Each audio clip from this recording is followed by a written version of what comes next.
Please madam admission form दे दीजिए, नहीं तो मेरे बच्चे का साल खराब हो जाएगा। टीचर ने रजिस्टर्ड को देखते हुए कहा, देखिए सीट फुल हो चुकी हैं, आप बहुत लेट हैं। बच्चे का हाथ पकड़े उसकी माँ ने कहा, मैडम खर्चे का इंतज़ाम करने में टाइम लग गया, प्लीज़ एक सीट की बात है, इतना बड़ा स्कूल है, मेरे बच्चे के लिए एक सीट की व्यवस्था तो हो ही सकती है।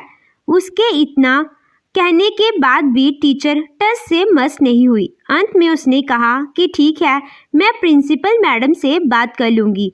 वह महिला अपने बच्चे का हाथ पकड़े दंदनाती हुई रिसेप्शनिस्ट को धक्का देकर प्रिंसिपल के ऑफिस में घुस गई। लेकिन जैसे ही उसने प्रिंसिपल के चेहरे को देखा, उसके होश उड़ गए। उसने कहा, प्रिंसिपल कहाँ है?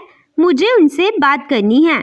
पीछे खड़े रिसेप्शनिस्ट उसका हाथ पकड़कर बाहर की तरफ जाने के लिए कह रही थी, लेकिन वह बार बार प्रिंसिपल को बुलाने के लिए कह रही थी।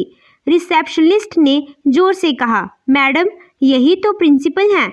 यह सुनकर वह फटी आंखों से सामने बैठी औरत को देखने लगी। रिसेप्शनिस्ट की बात सुनकर वह ऑफिस से उल्टे पांव बाहर आ गई। प्रिंसिपल ने बाहर आकर उसे आवाज़ देकर रोका तो उसके पैर कांपने लगे। आखिर वह औरत रिसेप्शनिस्ट की बात सुनकर बाहर क्यों आ गई?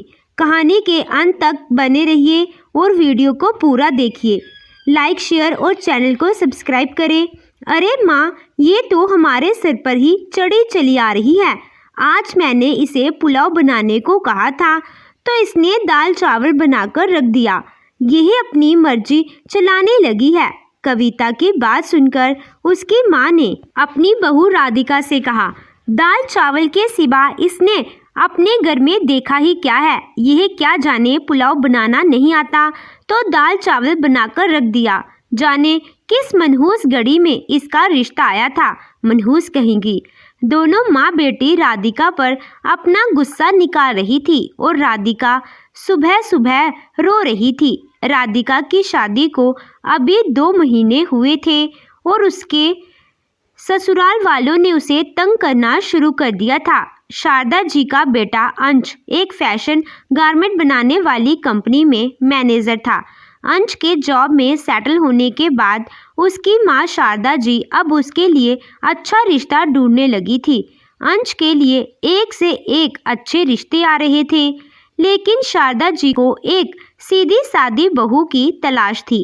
वह अपने घर में ज़्यादा पढ़ी लिखी बहू नहीं चाहती थी।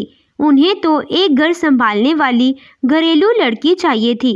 अंश एक ऐसा लड़का था जो अपनी माँ के कहे अनुसार ही चला करता था। शारदा जी ने कई रिश्ते देखने के बाद राधिका को पसंद किया था। उसके परिवार में उसके माता पिता और एक भाई था। उसने 12वीं पास की थी और हालातों के कारण वह ग्रेजुएट नहीं कर पा रही थी, जिसके लिए वह नौकरी करना चाहती थी। उसने अपने पिता से कई बार कहा, पिताजी मुझे एक छोटी सी नौकरी कर लेने दीजिए, इससे घर में भी हाथ बढ़ जाएगा और मेरी पढ़ाई भी जारी रहेगी। उसके पिता विष्णु प्रसाद जी कहते थे कि बेटा शादी के बाद तुम जितना चाहे पढ़ लेना, मैं बड़ी मुश्किल से घर का खर्च और तुम्हारे भाई की पढ़ाई के लिए पैसे जुटा पा रहा हूँ। इसी आमदनी में से मुझे तुम्हारी शादी के लिए भी पैसा रखना है। तुम्हारा ब्याह अच्छे से हो जाए, पढ़ाई तो बाद में भी हो सकती है। राधिका के पिताजी विष्णु प्रसाद जी ज़्यादा कुछ पढ़े लिखे नहीं थे। एक जूते की दुकान पर नौकरी किया करते थे। वह सालों से वहीं पर नौकरी कर रहे थे। इसी कारण कुछ लोग तो उन्हें ही मालिक समझ लिया करते थे, क्योंकि सारी दुकान की जिम्मेदारी उन पर ही होती थी। एक बार शारदा जी अंश के साथ उनकी दुकान पर पहुंच गई और उन्होंने वहां खाना देने आई राधिका को देखा। विष्णु प्रसाद जी लड़कों से नया माल दुकान में रखवा रहे थे। शारदा जी ने राधिका को एक नज़र में पसंद कर लिया और उसकी जाने के बाद उन्होंने विष्णु प्रसाद जी से राधिका के बारे में पूछा। उन्होंने बताया कि अब तो वह अपनी बेटी के लिए रिश्ता ढूंढ रहे हैं। यह सुनकर तो शारदा जी का मन खुशी से नाच उठा। उन्होंने तुरंत ही राधिका का हाथ अंश के लिए मांग लिया। विष्णु प्रसाद जी को तो अंश पसंद आ ही गया था। दोनों का रोका हुआ तो राधिका ने अकेले में बात करने पर अंश के आगे पढ़ने की इच्छा जाहिर की। अंश ने खुशी से उसकी बात को मान लिया और कहा, मैं खुद भी चाहूँगा कि मेरी पत्नी पढ़ाई में पीछे ना रहे। तुम आगे बढ़ोगी तो मुझे अच्छा लगेगा। मैं हमेशा तुम्हारा साथ दूंगा। राधिका इस बात से बेहद खुश थी कि उसके होने वाले पति ने उसकी इच्छा का सम्मान किया है, वह उसका साथ देना चाहता है। अब राधिका को शादी से कोई परेशानी नहीं थी। सगाई के समय राधिका जी ने विष्णु प्रसाद जी से कहा, समधी जी, मेरा बेटा मैनेजर है, उसका सम्मान करना तो बनता है। यूं तो मुझे कुछ दहेज नहीं चाहिए, लेकिन दुनिया वाले क्या कहेंगे। शारदा जी की बात सुनकर विष्णु प्रसाद जी ने उनसे कहा, मेरी तरफ से पूरी कोशिश होगी कि कोई कमी ना रहे। आपका सम्मान हमारा सम्मान है। शारदा जी अभी तक यही समझ बैठी थी कि वह दुकान के मालिक हैं। जैसे ही सगाई का दिन आया और सब लोग इकट्ठा हुए तो शारदा जी इंतजाम देखकर फिक्र पड़ी। उनकी बेटी कविता, जिसकी अभी तक शादी भी नहीं हुई थी, उसने कहा, माँ, इन्होंने तो हमारे रिश्तेदारों की धज्जियां उड़ाकर रख दी। देखिए तो काफ़ी भी सर्व नहीं हो रही है। स्वागत में स्नैक्स के इंतज़ाम की बात हुई थी, जिसकी कोई तैयारी यहाँ नज़र ही नहीं आ रही है। शारदा जी पहले गुस्से से भरी हुई थी। उन्होंने विष्णु प्रसाद जी से कहा, यह कैसा इंतज़ाम है? स्वागत ही ठीक से नहीं है तो आप सगाई क्या करेंगे? विष्णु प्रसाद जी ने हाथ जोड़कर कहा, समदन जी, आप शांत हो जाइए। जो कॉफ़ी की मशीन आई थी वह खराब थी और अभी दूसरी मंगवाई है। स्नैक्स भी बनाकर बस सब होने वाले हैं।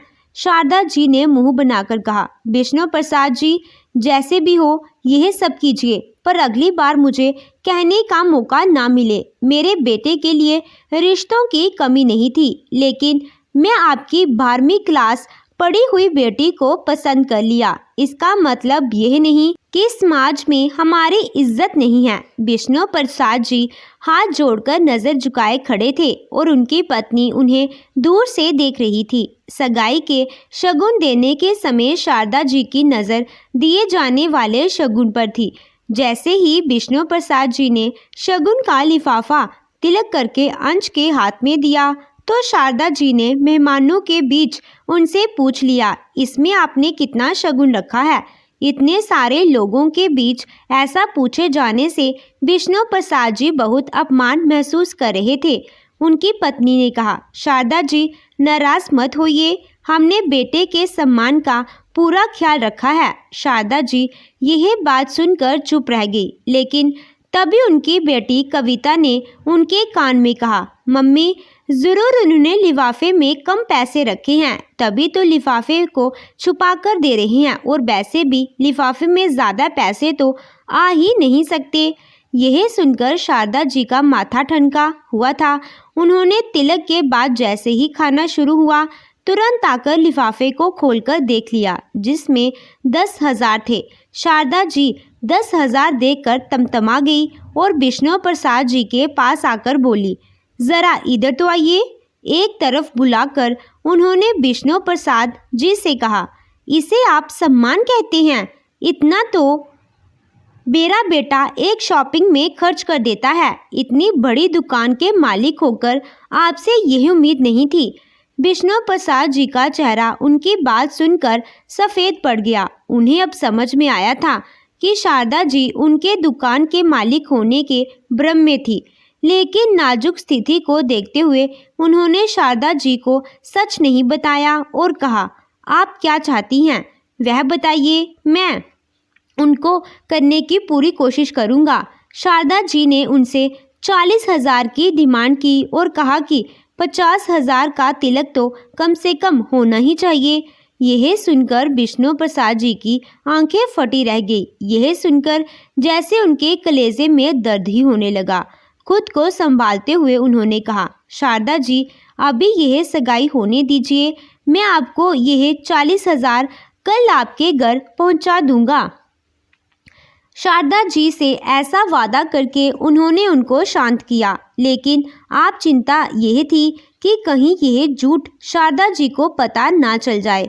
उन्हें समझ में नहीं आ रहा था कि इतना बड़ा भ्रम कैसे हो सकता है, जबकि उन्होंने तो कभी नहीं कहा कि वह दुकान के मालिक हैं। और शारदा जी ने कभी किसी से पता क्यों नहीं किया, क्यों आंखें देखे पर भरोसा कर लिया। काश उस दिन दुकान में मालिक होते, कम से कम यह भ्रम पैदा नहीं होता। शारदा जी इस बात से खुश हो गई थी कि अगले दिन उन्हें 40,000 मिलने वाले हैं और उनकी यह आशा विष्णु प्रसाद जी से एक बार कहने में ही पूरी होने वाली थी।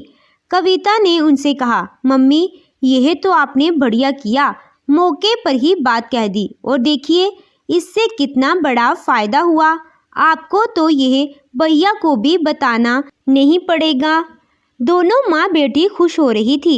विष्णु प्रसाद जी ने अगले दिन उनके घर 40,000 पहुंचा दिए और उसका इंतजाम उन्होंने कैसे किया था यह बात राधिका को भी पता नहीं थी, बल्कि राधिका तो 40,000 के विषय में ही कुछ नहीं जानती थी। दरअसल विष्णु प्रसाद जी ने अपनी पत्नी की सोने की चेन को गिरवी रख दिया था, जो उनकी मां की निशानी थी। उनकी पत्नी ने कहा, इस बार तो आपने उनकी मांग पूरी कर दी है, लेकिन कहीं ऐसा ना हो कि वह शादी होने तक ऐसी और मांग रख दे जो हम पूरा ना कर सके। विष्णु प्रसाद जी तो पहले ही चिंता में थे और इस बात का एहसास उन्हें भी हो रहा था। शादी में 10 दिन बाकी थे और शारदा जी ने उन्हें फ़ोन करके अपनी मांग बताना शुरू कर दिया था।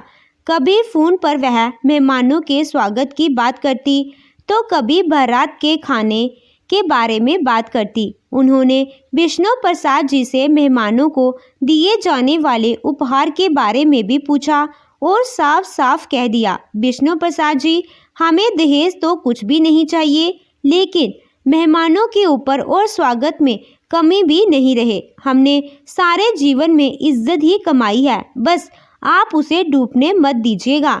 विष्णु प्रसाद जी की पत्नी यह बात जान चुकी थी और उन्होंने अपने पति से कहा, हमने भी तो जीवन में इज्जत ही कमाई है, भला हम उसे डूबने क्यों देंगे। लेकिन एक बात समझ नहीं आ रही है, क्या यह इज्जत पैसे से ही बच सकती है? इसके लिए क्या हमें पानी की तरह पैसा बहाना होगा जो हमारे पास है ही नहीं। विष्णु प्रसाद जी सोच में पड़े हुए थे, समझ नहीं पा रहे थे कि कम खर्चे में शारदा जी के अनुसार ये सब कैसे किया जाए। उन्होंने बेटी के नाम पर जो पैसे रखे थे उससे कुछ गहने कम बनवाए और उस पैसे को स्वागत की तैयारी में लगा दिया। उन्होंने अपनी तरफ से बेटी के लिए दान दहेज भी रखा था, क्योंकि वह जानते थे कि यह समाज भले खुले मुंह से दहेज ना मांगे, लेकिन रिवाजों के नाम पर दहेज मांगने से पीछे नहीं हटता है। उनके दरवाजे पर बारात आ चुकी थी और वह मेहमानों का स्वागत कर रहे थे। उनकी पत्नी सुषमा जी हर एक मेहमान का स्वागत तिलक और लिफाफे में शगुन देकर कर रही थी और विष्णु प्रसाद जी हर एक को शॉल उड़ाकर सम्मान दे रहे थे। अब तक शारदा जी को सब ठीक लग रहा था और यह देखकर विष्णु प्रसाद जी का डरा हुआ मन थोड़ा संतुलित था।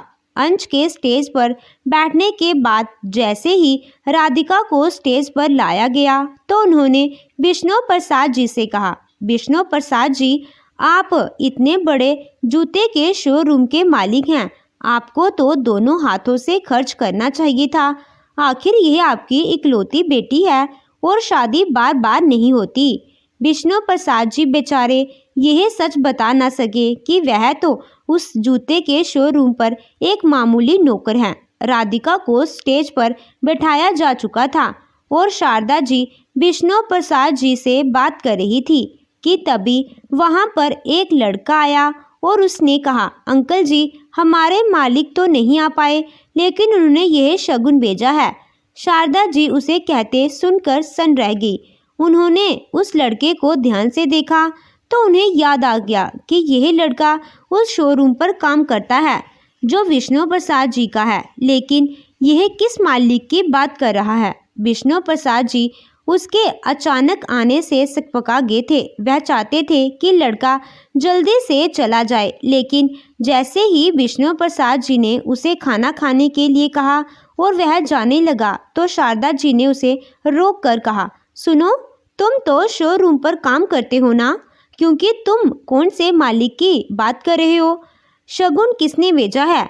उसे लड़के ने तुरंत कहा, माता जी, मैं तो अपने मालिक की ही बात कर रहा हूँ, जो हमारे शोरूम के मालिक हैं, हम जिनके यहाँ काम करते हैं, उन्हीं की बात कर रहा हूँ।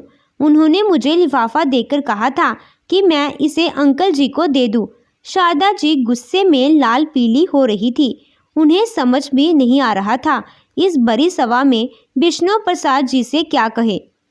उन्होंने विष्णु प्रसाद जी को अकेले में आने का इशारा किया। इधर विष्णु प्रसाद जी का दिल जोरों से धड़क रहा था। उनकी बेटी की शादी का मौका था और अब इतनी बड़ी बात होने से उसमें खलल पड़ सकती है। अब वह सोच रहे थे कि उन्हें पहले ही बता देना चाहिए था और उन्होंने छुपाकर गलत किया। वह शारदा जी के पीछे पीछे एक कमरे में गए, जिसका दरवाज़ा शारदा जी ने उनके आते ही बंद कर लिया और जोर से चिल्लाकर बोली, आपकी हिम्मत कैसे हुई मुझसे इतना बड़ा सच छुपाने की? दुकान पर एक मामूली नौकर हो और मेरे सामने मालिक बने रहे। इतना बड़ा झूठ बोलकर हमको फंसा लिया। विष्णु प्रसाद जी ने हाथ जोड़ते हुए उनसे कहा कि उन्हें नहीं पता था कि शारदा जितनी बड़ी गलतफहमी में है, क्योंकि सभी लोग जानते हैं कि वह दुकान पर एक नौकर हैं और तनख्वाह पर काम करते हैं। बेचारी शारदा जी को समझाते समझाते रोने लगे थे। उन्हें समझ नहीं आ रहा था अब इस स्थिति को कैसे संभाले। शारदा जी ने उन्हें धोखेबाज का तमंगा देकर साफ साफ कह दिया, अब अगर उन्हें यह शादी बचानी है तो अब भी 2 लाख देने होंगे, वरना बारात लौट जाएगी।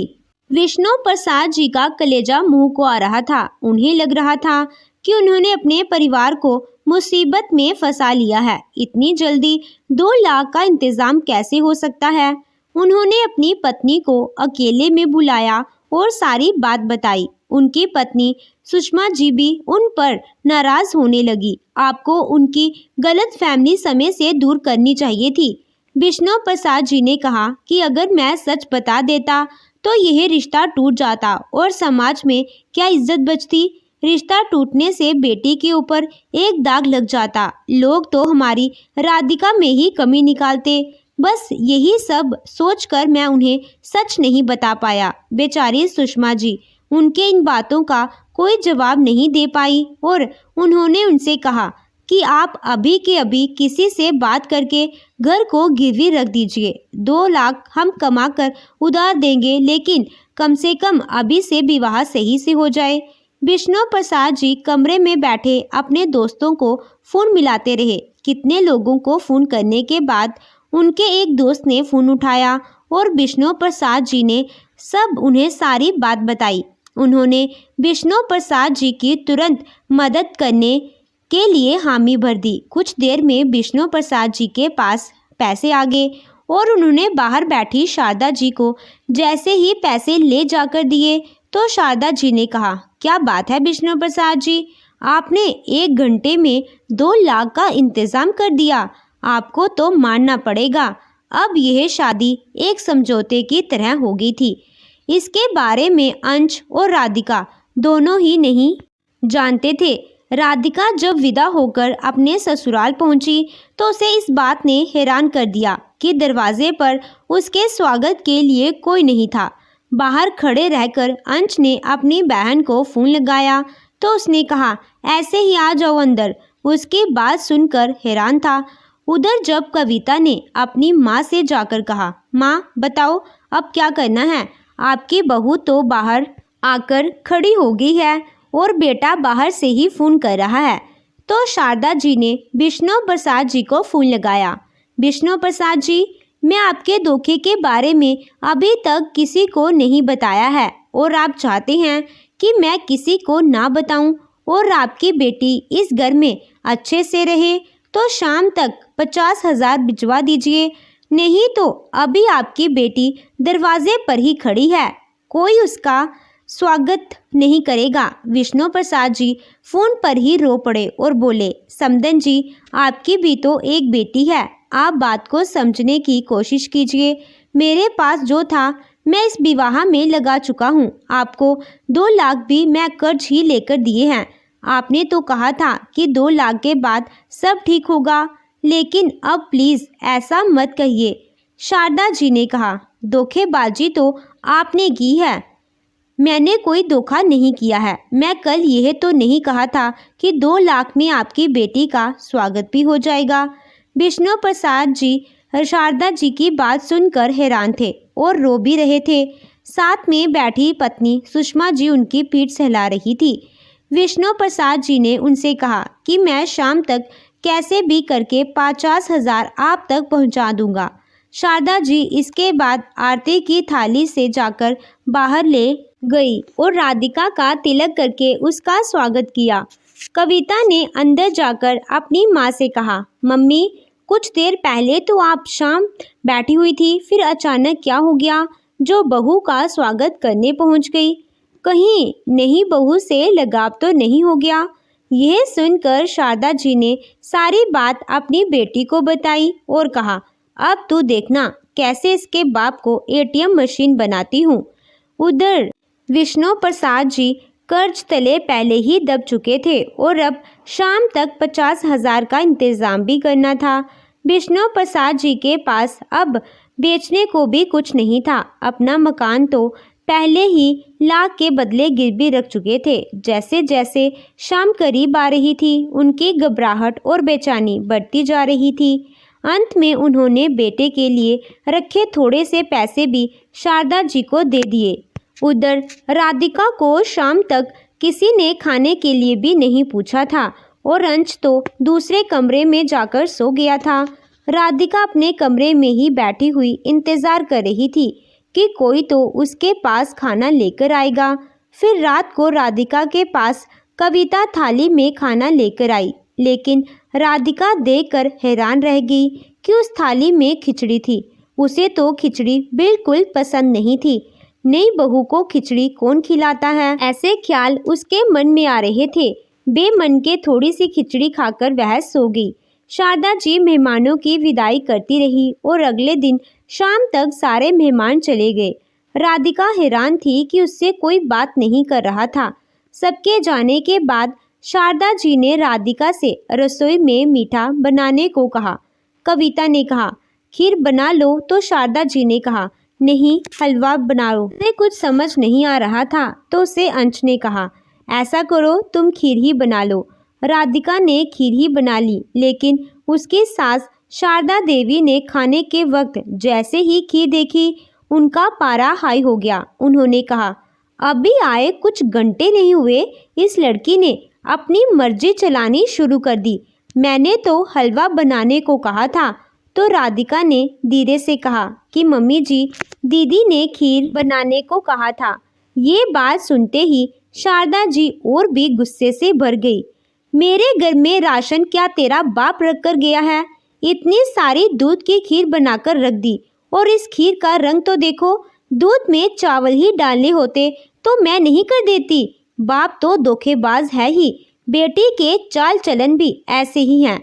राधिका अपने पिता के लिए धोखेबाज शब्द सुनकर सन रह गई। वह जानना चाहती थी कि उसकी सास ने ऐसा क्यों कहा, लेकिन अभी आए एक ही दिन हुआ था। उसने ये बात अकेले में अंश से पूछी, लेकिन अंश अभी कुछ नहीं जानता था।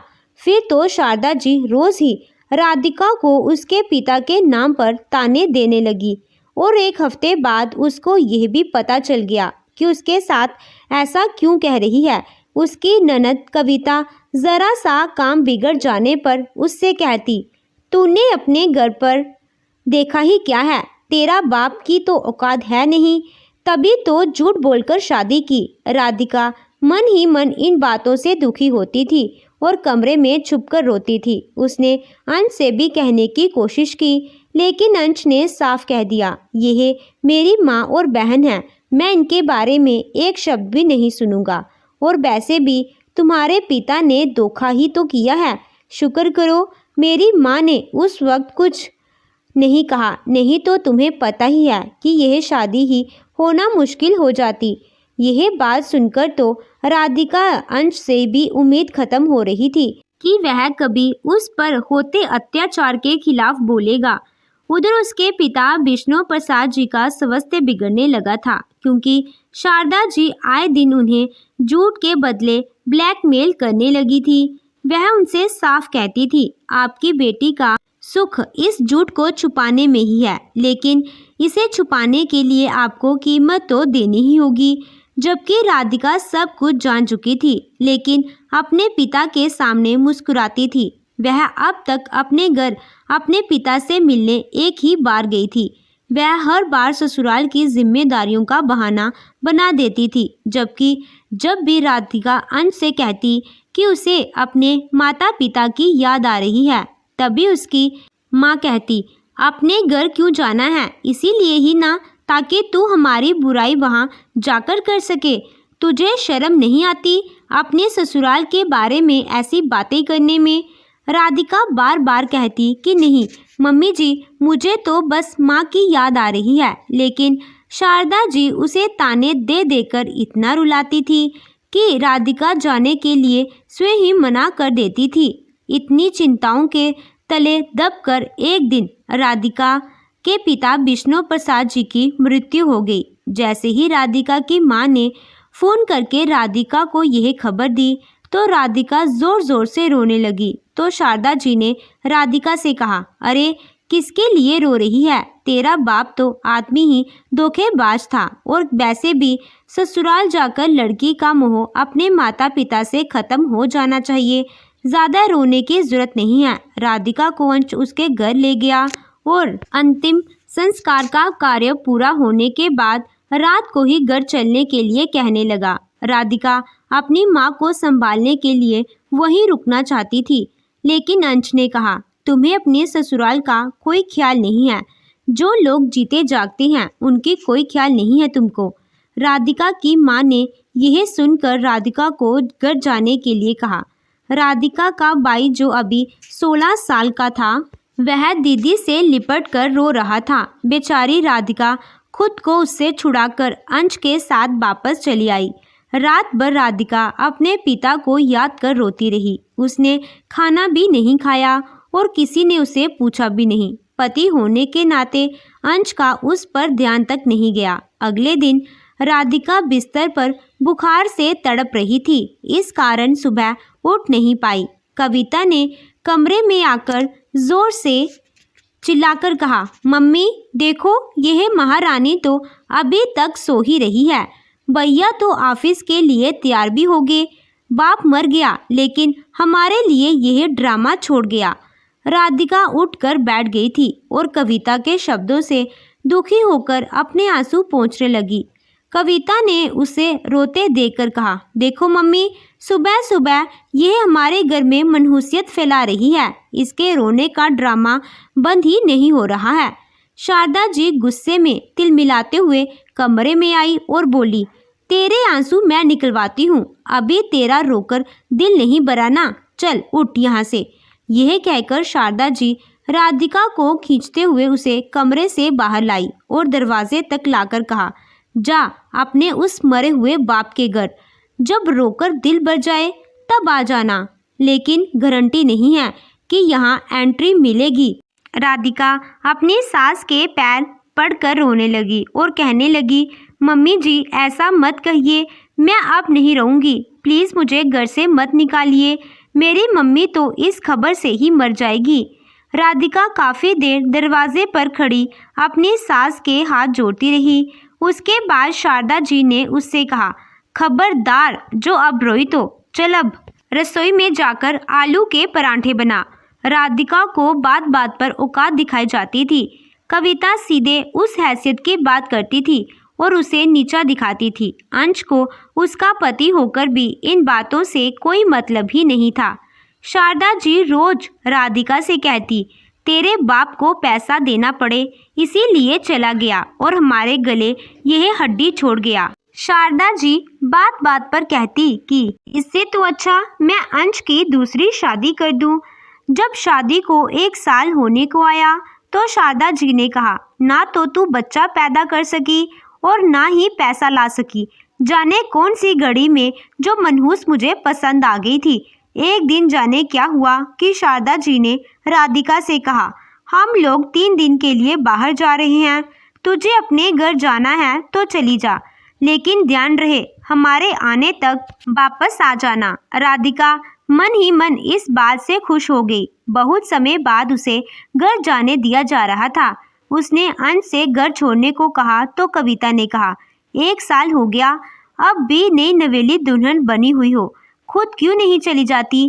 कविता की ऐसी जली कटी बातें सुनकर राधिका चुप रह गई और अपने कपड़े एक बैग में लेकर घर चली गई। 3 दिन में राधिका ने अंश को एक बार फ़ोन भी लगाया, लेकिन अंश ने उसका फ़ोन नहीं उठाया। राधिका तो यह भी नहीं पता था कि यह लोग कहाँ गए हैं। 3 दिन बाद राधिका जब वापस आई तो उसकी सास ने कहा, अब तेरी यहाँ कोई ज़रूरत नहीं है, और रही अब इस घर में तेरे लिए कोई जगह है तो यहाँ से निकल जा। राधिका के बहुत रोने और गुहार लगाने के बावजूद भी उसकी सास ने उसे अंदर नहीं आने दिया। यहाँ तक कि जब उसने अंश को पुकारकर आवाज़ लगाई तब अंश ने भी बाहर आकर यही कहा, माँ ठीक कह रही है, तलाक के पेपर तुम्हारे घर पहुँच जाएंगे, साइन कर देना। राधिका अंश के मुंह से यह बात सुनकर हैरान थी। उसका पति उससे ऐसी बात कर रहा था। राधिका ने बिलक बिलक कर अंश से माफ़ी मांगी, लेकिन उसे किसी ने अंदर नहीं आने दिया। 2 घंटे तक दरवाजे पर बैठने के बाद राधिका अपनी माँ के घर वापस चली गई। उसकी माँ ने जब उसे वापस आते देखा तो वह परेशान होकर बोली, बेटा वापस क्यों आ गई, अभी वो लोग आए नहीं क्या। तब राधिका ने रो रो कर माँ के गले लगकर सारी बात बताई। राधिका की माँ ने कहा, बेटा तेरे पापा इसी सदमे में इस दुनिया से चल गए, अब मैं तुझे खुश देखना चाहती हूँ। किस्मत तुझे एक और मौका दे रही है। अच्छा है उन्होंने तुझे खुद ही निकाल दिया और तू सही सलामत है। राधिका ने अपनी माँ की बातों पर गौर किया। तब उसे एहसास हुआ कि माँ सही तो कह रही है। उसे घर में तो मुझे कोई सुख मिला ही नहीं, सबने मिलकर मुझे दुख ही दिया है, मेरी आत्मा को प्रताड़ित किया है। अब मैं कुछ बनकर दिखाऊंगी। राधिका ने मन ही मन खुद से यह वादा कर लिया था। अंश से तलाक होने के बाद उसने उसे शहर को छोड़ दिया। अपने सोने के जेवर बेचकर उसने रहने का इंतज़ार किया और खुद ही आगे पढ़ाई की। यह सब जारी रखने के लिए उसने छोटे बच्चों को ट्यूशन पढ़ाना शुरू कर दिया। कुछ दिनों में ही उसे एक टीवी के शोरूम पर जॉब मिल गई। अब राधिका अपने कंधों पर अपने परिवार का बोझ उठाते हुए थी। उसकी माँ भी घर में सिलाई करने लगी थी, जिस घर के खर्चों में सहारा मिल जाता था। राधिका का कॉलेज चल रहा था और भाई 12वीं के एग्ज़ाम दे रहा था। कॉलेज होते ही राधिका ने बीएड कर लिया। इस तरह साल गुजरते गए और राधिका आगे बढ़ती गई। राधिका एक शिक्षक के तौर पर स्कूल में पढ़ाने लगी थी। साल गुजरे और 10 साल बाद राधिका एक स्कूल में प्रिंसिपल के तौर पर नियुक्त हो गई। आज उसका प्रिंसिपल के पद पर पहला दिन था और वह सारा कारोबार संभाल ही रही थी कि एक महिला दंदनाते हुए उसके कैबिन में घुस आई। इतनी जोर की आवाज़ से राधिका ने चौंक कर सामने देखा था, लेकिन सामने देखकर वह बुचक्की सी रह गई थी। सामने उसका गुजरा अतीत आकर खड़ा हो गया था, जो उसे उसकी हैसियत याद दिलाया करता था। सामने खड़ी महिला भी राधिका को देखकर हैरान थी, लेकिन लगातार प्रिंसिपल को बुलाने की बात कर रही थी। जब उसे रिसेप्शनिस्ट ने बताया कि यही प्रिंसिपल है, तो वह उल्टे पांव कैबिन से बाहर निकल गई। राधिका ने बाहर आकर उसे आवाज़ लगाई। राधिका की आवाज़ सुनकर उस महिला के पैर कांप गए। पीछे से राधिका ने कहा, क्यों, क्या हुआ? हैसियत देकर डर गई क्या? अब मुझे हैसियत का ताना नहीं मारेगी? आपको तो बहुत दिनों बाद मौका मिला है। यह सुनकर वह औरत आंखों में आंसू लिए राधिका को देखने लगी। वह औरत और कोई नहीं बल्कि राधिका की ननद कविता थी। राधिका इतना कहकर अपने रूम में वापस जा चुकी थी और कविता भी उसके रूम में वापस लौट गई थी। राधिका ने उसे अंदर देखकर कहा, मुझे पता था आप लौट कर आएंगी। मुझे देखकर सोच तो रही होगी कि मैं प्रिंसिपल की कुर्सी तक कैसे पहुंच गई। मन तो कर रहा है आज आपसे आपकी औकात पूछ लूं। कविता ने हाथ जोड़कर गिड़गिड़ाते हुए राधिका से कहा, राधिका हमें माफ़ कर दो, हमने तुम्हारे साथ बहुत गलत किया। हम लोग 3 दिन के लिए भैया के सगाई करने गए थे और हमने तुम्हें नहीं बताया था। इस लड़की के भाई से मेरा भी रिश्ता तय हो गया था। बहुत ही अमीर परिवार था और माँ को पसंद आ गया था। भाई को भी कोई परेशानी नहीं थी। सबको पता था तुम्हें एक बार निकाल देंगे तो तुम लौटकर नहीं आओगी और तलाक लेना भी आसान होगा। जल्दी जल्दी भैया की शादी सोनिया से हो गई थी और 1 महीने बाद ही मेरी शादी उसके भाई आकाश के साथ हो गई थी। लेकिन राधिका सच तो ये है कि हमारे साथ बहुत बड़ा धोखा हुआ था। उस लड़की ने धोखे से हमारा घर अपने नाम कर लिया। उसने जो अपने माँ बाप बनाए थे वह नकली थे और जिस लड़के को वह भाई बनाकर लाई थी वह भी फर्जी था। मेरे साथ 3 महीने रहकर वह लड़का बाहर नौकरी करने की बात कहकर चला गया और इधर सोनिया ने सब कुछ अपने नाम कर लिया और हमें बाहर निकाल दिया। हम कहीं मुंह दिखाने के काबिल नहीं रहे थे। जो हमने तुम्हारे साथ किया हमें उसी का फल मिला था। इसके बाद कविता ने हाथ पकड़े हुए अपने बेटे की तरफ इशारा करके कहा, ये उसी का बेटा है, लेकिन खून तो मेरा है ना। एक माँ पैदा किए बच्चे को ऐसे तो नहीं छोड़ सकती। मेरा यही सहारा है। मेरे पास देने के लिए फीस का इंतज़ाम नहीं हो पा रहा था तो टीचर ने इसे परीक्षा से बाहर निकाल दिया। तुम्हें प्रिंसिपल की हैसियत पर देखकर मुझे समझ नहीं आ रहा था अब तुमसे किस मुंह से मदद मांगूं। हम तुम्हारे गुनहगार हैं राधिका, अब किस मुंह से तुमसे माफ़ी मांगूं समझ नहीं आ रहा, लेकिन हो सके तो मुझे माफ़ कर देना। माँ तो अब बीमार पड़ी है और सारा दिन बिस्तर पर खांसती रहती है। भैया का तो मानसिक संतुलन ही बिगड़ गया है। मैं भी घरों में बर्तन मांजकर किसी तरीके से गुजारा करती हूँ, इसीलिए समय पर बच्चे की फीस जमा नहीं कर पाती। राधिका का दिल बहुत कमज़ोर था जो कविता की बात सुनकर नरम पड़ गया था, लेकिन राधिका को रह रहकर वह बातें याद आ रही थी जो कविता उसे सुनाया करती थी। कविता की इतनी बातें सुनकर राधिका खामोश खड़ी रही और बेबस कविता थोड़ी देर रोककर उसके कैबिन से बाहर निकल गई। कुछ देर बाद राधिका बाहर आई, लेकिन उसे कविता नहीं दिखाई दी। उसने रिसेप्शनिस्ट से कहा, जो मैडम अभी यहाँ से गई हैं अभी वह गेट पर ही होंगी। उनसे कहो कि उनका बच्चा परीक्षा में बैठ सकता है, लेकिन फीस का इंतज़ाम जल्दी कर दें। बच्चे को क्लास में भेज दो। ये कहकर राधिका अपने कैबिन में आई और अपनी आंखों को रोने से ना रोक सकी। उसने मन में सोचा, जिसका कोई नहीं होता इसका बदला स्वयं भगवान लेता है। किसी का दिल दुखाए जाने का फल कभी अच्छा नहीं होता। उधर बाहर गेट पर कविता ने रिसेप्शनिस्ट के साथ अपने बच्चों को भेज दिया था और बहते आंसुओं के साथ घर चली गई थी। तो दोस्तों, आपको ये कहानी कैसी लगी कमेंट कर ज़रूर बताइएगा। कहानी अच्छी लगी हो तो वीडियो को लाइक कीजिएगा। चैनल पे नए हो तो चैनल को सब्सक्राइब कीजिएगा। Thank you.